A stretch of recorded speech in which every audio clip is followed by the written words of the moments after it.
Hi again, everyone. Welcome to another episode of RV Business Capital Talk. I'm Rick Kessler, with me, Sherman Goldenberg, and we're from RV Business. And joining the two of us today, we have Loren Baidas. Loren, of course, is the CEO of General RV Center. And General RV has been in the news a bit lately, Loren. Congratulations on everything. Yeah, thank you. Appreciate it. Thanks for having me on. So let me do the rundown here real quick.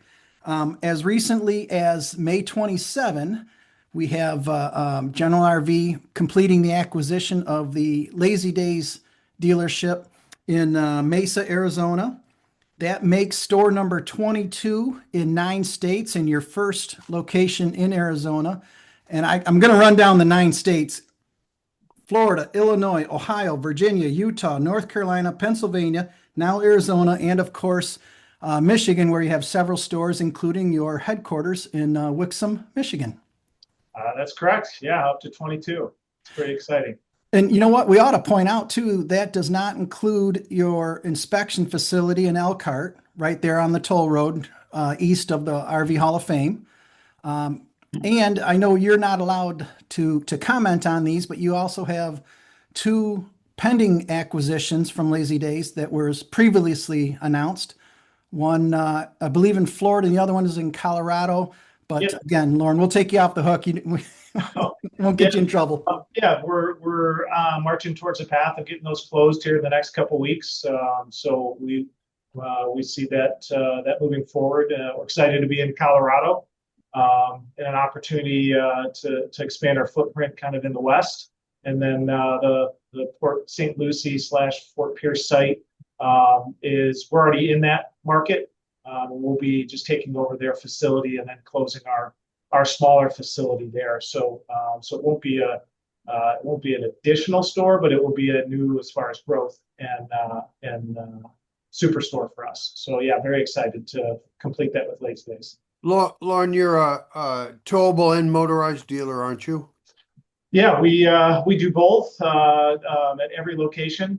So we have motorized and towable at every single location. Correct. Just curious, Loren, you're always been big on service, but how many service bays do you have now? Do you know that number off the top of your head? I don't have enough fingers and toes to count them all, but yeah, no, we've spent a lot of time, energy, and money over the last, 10 years, really making sure all of our facilities are, high end, high standard, and have great capacity for service and customer service. So we've invested a lot of money in service capacity, service bays, drive-in service lanes for our customers to make it easy to drive, come in and have a great experience. So yes, our smallest store, once all these get done, it'll probably have 16 service bays, but our largest store in Tampa will have almost 80. So you do the math, and it's almost 500 service bays. And I might insert here a question. The obvious fact that General RV is growing at a time when the whole world in general is not necessarily growing. Kind of a crazy economy. Yeah, the market is definitely we're taking our lumps a little bit in the market. Discretionary income, people don't feel as comfortable spending money on RVs in this current economic environment, but that'll change in the years to come as economics get better, and the overall industry moves forward. But we take a look at opportunities with every year, every day, and if it makes sense and it adds to the overall premier experience at General RV and makes us a better company, then we're going to take a really hard look at it and decide if it's something we want to grow into. And continues, oh, pardon me, Rick, and continues to set you all apart to an extent as one of the leading independent dealers in North America. 100%. We're still family owned, 100%, family operated 100%, and plan to be that way. Hopefully someday, maybe for a fourth generation. You never know. So we'll see. We'll see how I do in making sure this place is around for another 30, 40 years. So, but no, you talk about growth. I'd probably comment a little bit more on that. is if you really look back, we've been growing our whole, forever, our other history, whether it was taking a small store and becoming a superstore and putting it out on the expressway. We did a lot of that in the 90s. And then if you go back to 08 and 09, we had 6 dealerships just here in Michigan. And by the end of 09, we went from 6 dealerships to 9. We had opened our Jacksonville location and Utah location in 09, end of 09, and we had opened our Ohio location in the middle of 2008. So, one of those was through acquisition. The other 2 were, brand new facilities. So it's not strange to us to grow in what would be a difficult time. We look at that. Our balance sheet allows us to be able to make some of those decisions, even though, the operating income might not be at an ideal level in today's market. Loren, I'm reminded it's not that long ago, you and I were talking about the many acquisitions going on at the dealership level. At the time, General RV wasn't as much of a player as some of the other dealership groups out there. And you had said then, we're going to take care of what we already have before we start looking outside. Yep. That seems to be the case, right? Yeah. We didn't think any of those opportunities were the best ones for us, whether it be location, market, or pricing. And for us, we don't need to grow. We don't have a number that we have to go try and hit. We just want to make sure whatever we do adds overall value to the company. It makes us a better company long term and creates better synergies. And if it doesn't do any of those things, then we don't need to go around saying we've got the most locations, or we sell the most RVs, or we have the best market share, or any of those things. We just want to be the best operating company and give our customers the best place to buy and take care of themselves, and also a great spot for our employees. We want to be a place where our employees come to work and are going to be here until they retire. Those are key factors to all the decisions we make as we go through. You already touched on it a little bit, talking about, you're the 3rd generation. Hopefully there's a 4th generation following in your wake. Take us back, if you could, growing up, did you have campfire ash in your clothes the whole time growing up around a dealership?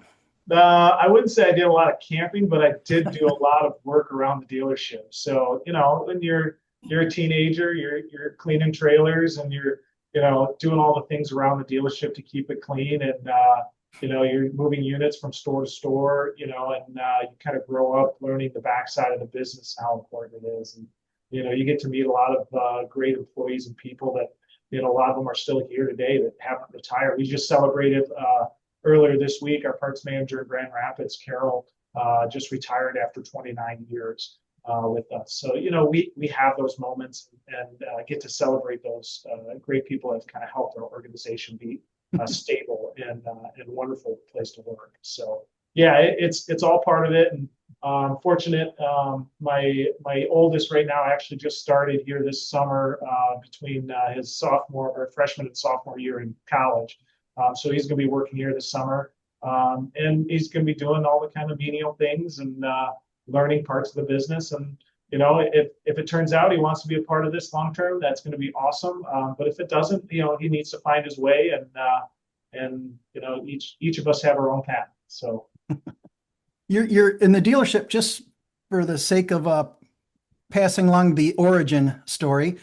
Your grandfather, Abe Baidas, started, I think it was a gas station, right? 1963?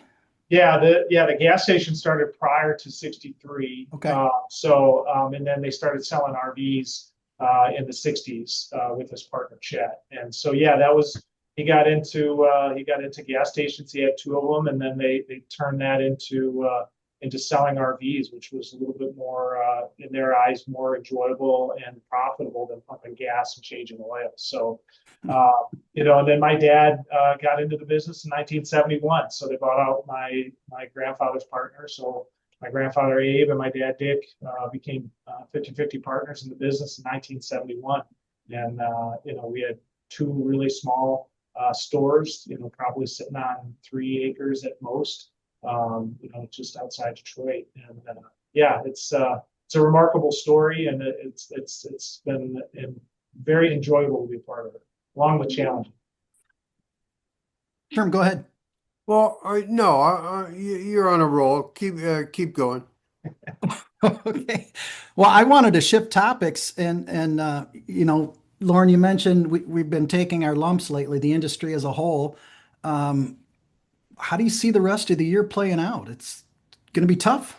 Yeah, there's obviously the tariff stuff is kind of thrown everybody a little bit for a loop, and not just our industry. I think if you go across almost any industry, everyone's trying to figure this out, and no one's been able to kind of get it 100% centered because it just changes. I mean, you just saw yesterday, the court basically ruled that Trump can't do tariffs, so now that's up in the air. So do we have tariffs? Do we not have tariffs?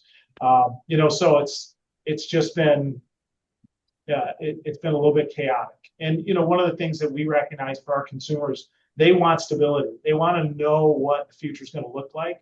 And when they do, then they can go ahead and make decisions, and they can figure out what that means economically to them. But when things are very chaotic and up and down, that's when, our consumers just sit on the sideline a little bit and just wait. So we have a little bit of that, but usually what that means is there's pent up demand. In any cycle that we've been through in the past, that just means they're waiting. And then when the market does give them a little more stability, and from there, then they'll start making those. We'll get a big influx of people come in and make those decisions. So the market's not bad; it's good, but it's just not. It's not as robust as I think all of us planned on it being here in 2025. So we're seeing at the moment at least, a fairly consistent trend toward towable versus motorized. And how do you see, excuse me, how do you see that playing out over the next, 3 to 5 years? You're talking like just the transition of different parts of the market and growth and. Well, the strength in the market at retail. Yeah, I think again, budgets come down to a lot of it. I think there's been a lot of cost additions into the motorized market over the last couple of years that, you look at the cost of a Class C today or Class A today and what it was 4 or 5 years ago.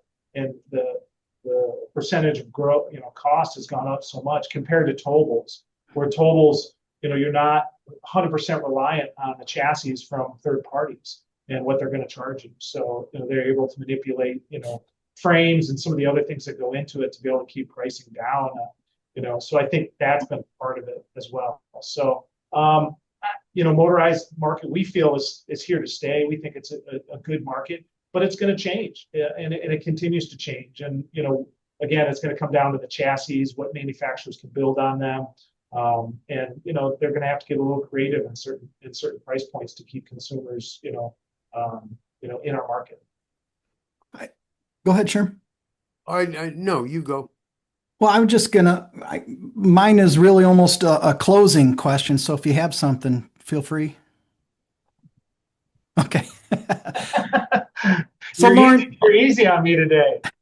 I want you to look ahead. Obviously, you wouldn't be growing as much as you have, and I think you've almost nearly doubled the number of super centers in the last 3 years for yourself, for your company. You wouldn't be doing that unless you had a pretty bold outlook on the long-term future of this industry. That hasn't changed, I'm assuming? No, we're very, very bullish on the industry overall. We know this is the best way for families and couples to get out and see the world. And the hard part is it doesn't seem as affordable as it may have been a couple of years ago as it goes through COVID. We have to continue to push to help make it affordable, and we have to be able to continue to meet our consumers in the price points of which they feel comfortable buying.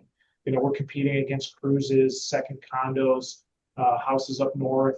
Those are the things that we're really competing against, and we just have to continue to have those dialogues and make sure we're not just building stuff to build it, but we're building it to meet the retail customer and what they want, and what they're demanding. You talk to any of our customers, you talk to any of those people that are walking through the door, they still love the industry. They love, being out and going camping. They love sharing their stories and their friendships and all the things that they do. It's a remarkable industry, and it's here to stay. I think it's up to us from a manufacturer side, supplier and dealer side, to make sure we're doing all the things necessary to again meet their price points that they need. And then the backside is making sure that they are getting the great experience that they deserve. So whether it be the first thing when they're walking through the door, of the purchase experience, and making sure that we're helping them find the right product that fits their budget, that they can go out and really enjoy and have all the features and functions, to the delivery experience, making sure they know how to use all their great features on their RVs and get out and go use the RV day one, and feel comfortable and confident taking it, whether it be locally or cross country. And then, the ownership piece, that's the part where I think we can continue to get better. We have a lot of roadblocks that stop us from being able to give high level customer service. And I think we have to continue to talk about that as an industry to solve that, because, our customers deserve a great experience, and stuff's going to go wrong. It is, but how we solve those problems and how quickly we're attentive to them is going to make a huge difference as to whether that consumer wants to stay in the industry, for not just this year, but decades, and then maybe generations. So those are the things that we have to do as an organization, and the legacy of this industry that we've been given. Well spoken. Well spoken. I think maybe you ought to think about running for office. Never mind. I didn't get it. You're going to be my chief of staff, Sherm? Sure. Rick, you want to sign us off? I will sign us off. Loren, can't thank you enough. Always a pleasure, sir. We're looking forward to stores number 23 and 24 here in the very short future. No, I appreciate you guys having me on, and you guys do a great job of covering all aspects of this industry and asking some really good questions. So I always enjoy watching your videos when they come out. So keep up the great job, and anything else I can do for you, let me know. Appreciate it. Thank you, sir. All right. Thanks, guys. Take care.